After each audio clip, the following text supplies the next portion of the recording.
All right, welcome to every edition of the tabletop role-playing game talk show that's not limited to just one game, rule set, or style of play. My name's John. I'm Jesse. Yeah, so this is our kind of second episode 0. Yeah, 0.5. I've definitely done that before. Okay. Because sometimes people need a little bit more time. We're just getting off the ground. We're playing with format, trying to figure out what's gonna work. But I think we're ready to go. One of the things that annoys me about podcasts is when they don't just get on with it. There's like 15 minutes of ads and like, here's a catch-up of last time. And it's like, yeah, I just listened to that. Come on. Let's go. So let's jump right into our morale check for the day. So morale check is going to be when we cover news.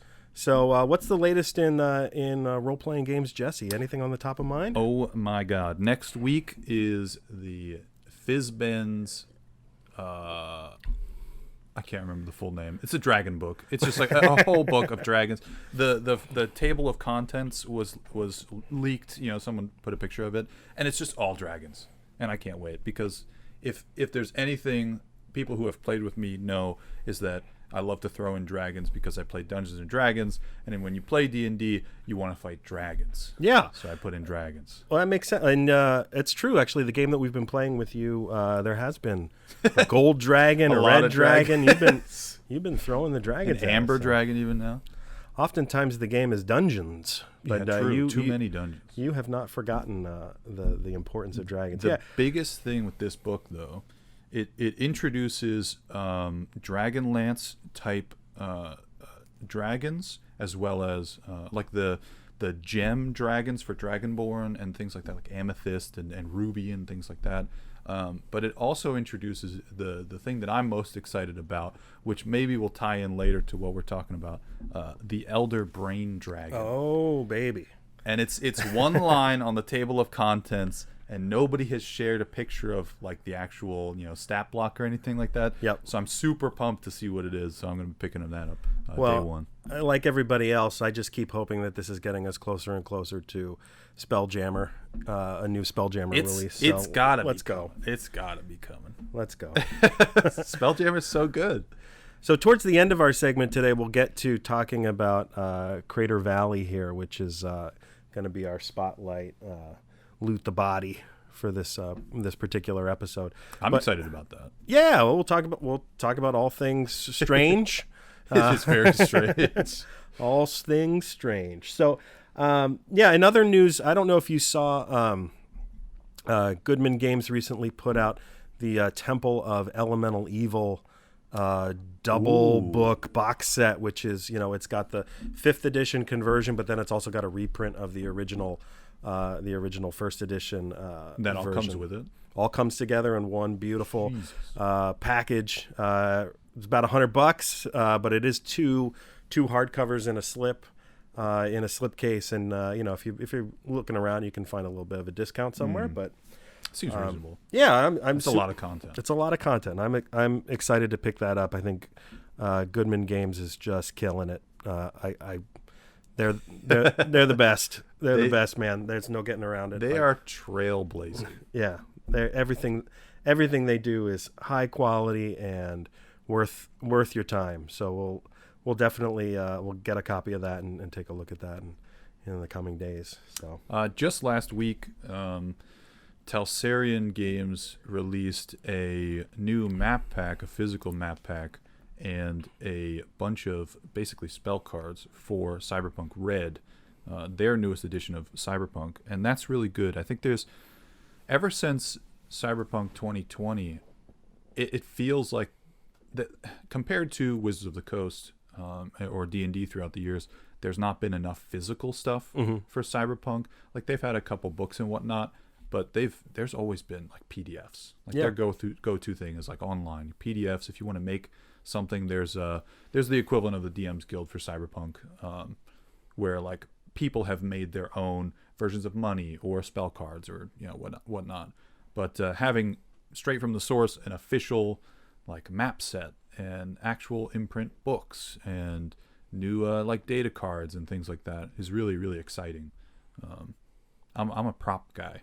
Yeah. I in tabletop games, like, they say it's a theater of the mind, but my mind is not that great of a theater. So I like props and minis and things like that. Yeah, so that helps me. The mind can use a little bit of help. I'm not a big fan of screens at the table. Like I guess that's where I'm a grognard. Like I want a character sheet. Yeah.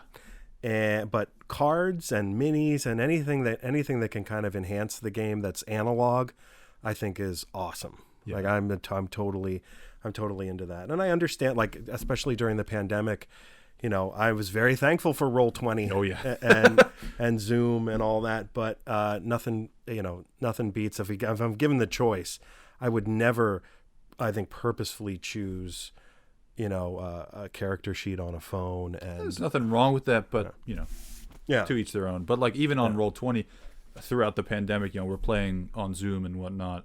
I'm still rolling physical dice. Sure. Because got to roll dice.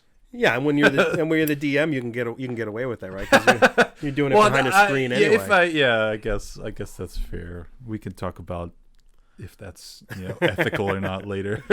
Well, so one last piece of news. I know that for those of you that are fans of Castles and Crusades, Troll Lord Games is getting ready to put out the 8th edition of their Player's Handbook, and that's going to have basically a overhaul in terms of look. But one of the things that's really cool is their Castle Keeper Guide and their Player's Handbook are both new artwork that are homages to the original AD&D covers. Nice. So that's pretty cool. Covers are sweet. Yeah. So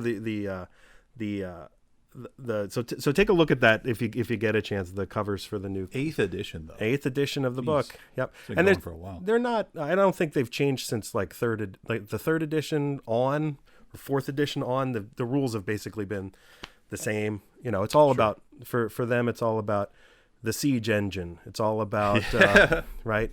If you're skilled in an attribute, then you're rolling against a 12, and if you're not skilled in a particular attribute, then you're rolling against an 18. And it's just a very beautiful, simple way to conduct skill checks via attributes, right? So just get rid of the skills altogether and just do attributes. It's great. It's great. It's rules simple. So sometimes I run into like newer players when I ask them to roll for a skill or whatnot.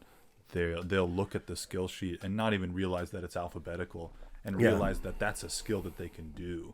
Like they'll ask me if they can do this thing, and sure enough on their character sheet it's there. So I think having so many skills like laid out is pretty bulky and pretty I just time consuming. Skills has always been, I think, the clunkiest part of Dungeons and Dragons. It's always kind of felt like it's been tacked on, or sort of like unnecessarily extra. So that is why, like, one of the reasons I pay attention to the Castles and Crusades game is because I like that they just said, it is. You've already got stats. Yeah, you've already got your ability scores. Let's just use that. And I think there's a simplicity to that. And the other thing is too that once you make that move, then a lot of the editions of D&D are super compatible with each other, right? That it really is.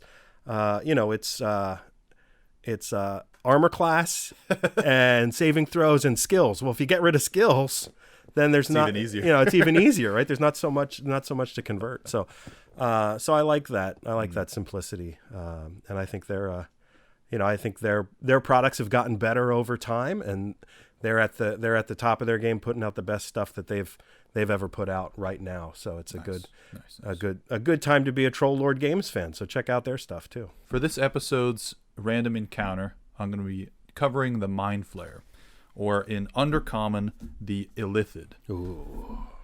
Mind Flayers have two perceived histories, which I learned about. Okay. One I thought was the absolute truth, so when I was told the other, I was very shocked. The first one was that they are beings from the far future who have come back in time to sort of live out their lives here and try to stop their eventual downfall in the future. I like that. Basically, like they're running away from the problems of the future back into the past to live out their life. The Sarah Connor Chronicles with with tentacles. And I thought that's what it was. Okay. For the longest time, and apparently they're just refugees. but they're refugees of their own design. So mind flayers are inherently a growth, and they're almost like universal parasites. They look like parasites. You know, a little bit. They've got tentacles and they've got like a squid mouth. You know. Yeah. They grow in an area. They eat or enslave all of the beings that they can in that area, and then they move on from there until a whole planet or a whole system is taken over, and they keep moving and they keep moving.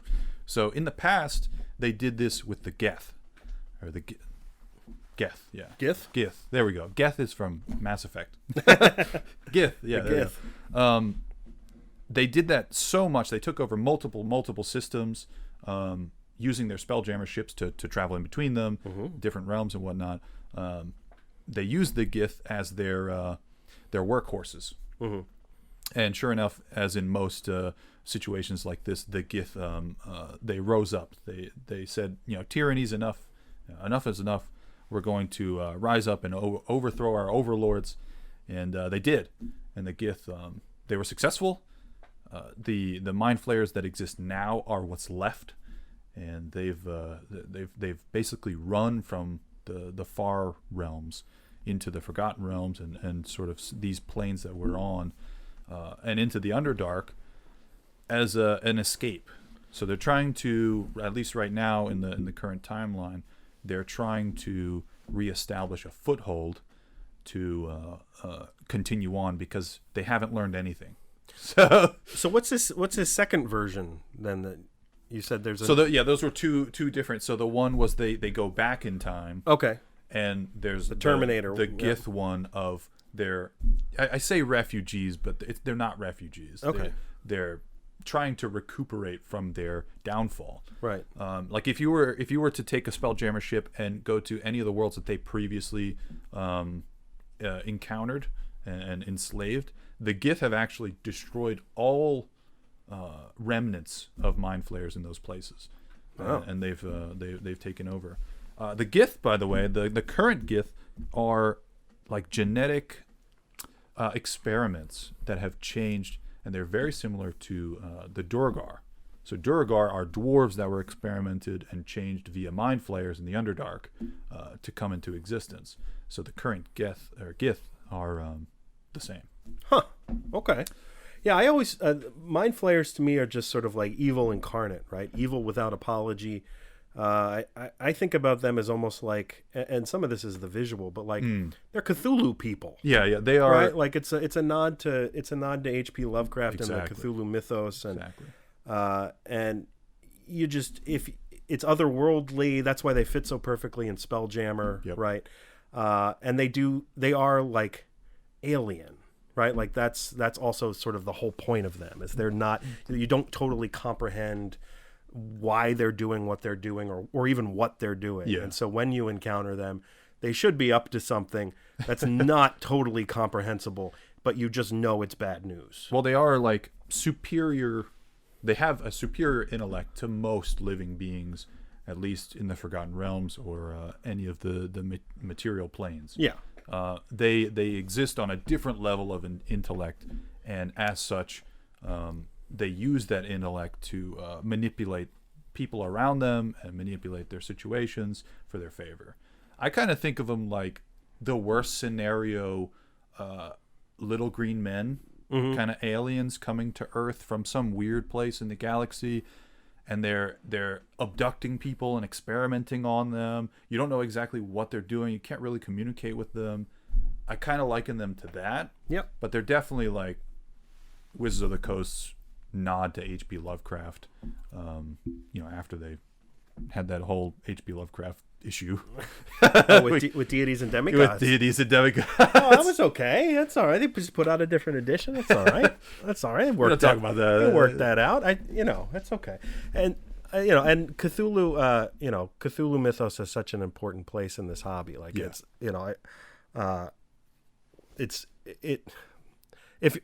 back in the day, like here I'll put on my old man hat. You were playing second edition Dungeons and Dragons, but you were also playing Call of Cthulhu. Like those were the two games that you played, right? And when you needed a D&D break, that's when you had a game of Cthulhu to kind of mix things up a little bit and hop back in the 1920s and go insane. So it's but yeah, the Mind Flayer, it's evil you can't understand, right? Like, Yeah, that's what it's all about. they have such a different sort of structure. Like the Mind Flayer will have, or Illithid, will have thralls. Will have people around it that it enslaved, one way or another. But they're all connected to an elder brain in some way. It's like a loose connection. They use it sort of like we use smartphones. Oh, okay. Like if a smartphone or a Wi-Fi network is the elder brain, we sort of connect to it to get information. If we want to learn how to do something, the elder brain has all of the Mind Flayer's history of all of the brains that they've eaten, because when they eat a brain, they gather all of the memories and information that person had. Right. So all that information is stored in the elder brain. So they're connected to it, but they're not bound to it. So it's like a pseudo hive mind, which is I think is really interesting. A little Borgish. Yeah, a little Borgish. Okay. I forgot about the Borg. Well, so then that makes sense why you're so excited for that elder brain dragon. Yes. Sort of like a next evolution for the elder brain. So there's a bunch of creatures in the monster manual that are twisted because of either being tried to transform into a Mind Flayer, or because Mind Flayers use their transformations or experiments on them. But the elder brain dragon seems a lot different, so I'm curious to see what that's about, and I can't wait to read it. Cool. All right. Well, let's loot the body. Loot the body. All right, let's loot the body. So I rolled an 8. You did. Well, you have discovered Blackout in Crater Valley. So this right here is a module for Dungeon Crawl Classics. It's a 0-level adventure. And what's cool about it is it's set in the 1980s. It's very much like Stranger Things or Goonies or even more to the point, like a slasher movie, like Halloween or Friday the 13th or something like that. So you take on the role of a 0-level 80s teenager. And so it uses the same mechanics for rolling up 0-level characters, except it has charts for 80s teenagers and 80s equipment and stuff like that. So it's really super fun. This uses the Dungeon Crawl Classics. Yep. So this is using DCC, using Dungeon Crawl Classics. I love Dungeon Crawl Classics. Again, Goodman Games, but this is a great example of a third-party, product that's supporting the Dungeon Crawl Classics rule system, and this time mixing it up to use that 0-level funnel to tell a slasher movie 80s VHS style story. That's super cool. It's super cool. Like, and to me, like, this is a whole like genre of 0-level modules that's just waiting to be more of them. Like I read this. I can't wait to run it. Hopefully I'm going to be running it in a couple weeks. And this is like a perfect way to use that 0-level character creation and that 0-level funnel adventure to tell a particular type of horror story. Because with that high level of character death in the 0-level funnel, right? So everybody's got 4 characters, right? And you're going to be lucky to get one of your characters out of the game alive, right? So it means that you got a lot of character death. Well, if you leverage that idea of lots of character death, and you think about a movie like Friday the 13th or like Halloween or like Nightmare on Elm Street or something like that, left and right, big body counts, right? And so this does that in a role-playing game, and it's you're worried that your characters are going to die because they're going to, right? It's not so it's a great blend of 80s nostalgia and thinking about the video aisle, going to the video store and those horror movies. Yeah, going to Blockbuster and you got the horror movie section and the long rows of boxes of scary pictures and stuff. And as a kid, I mean, I was scared to walk down that aisle, right? Sure. Scary stuff. This is it in a role playing game using Dungeon Crawl Classics, using the 0-level funnel. I couldn't recommend it more. And like I said, I can't wait. I'm going to be running it in a couple weeks, so it should be. It looks a lot of fun. Oh, the cover looks great. Looks great. The art is fun. And I think it's totally worth it for the 0-level charts creation, character creation system that's included in it. Because then you could do your own 80s teenager adventures. You could write your own, and you've got the character creation. I didn't even think of to that. do that. Yeah. Good. So it's a buy it, and then you've got basically an 80s Dungeon Crawl Classics game system update, right, ready to go. This is the player's handbook. Yeah, it's cool. All right, well, thanks everybody. This was our 0.05. 0.5. 0.5. Yeah, that's it. This is our 0.5 episode. So thanks a lot. This is every edition of the Tabletop Role Playing Game Talk Show. I'm John. I'm Jesse. Thanks a lot. Appreciate you.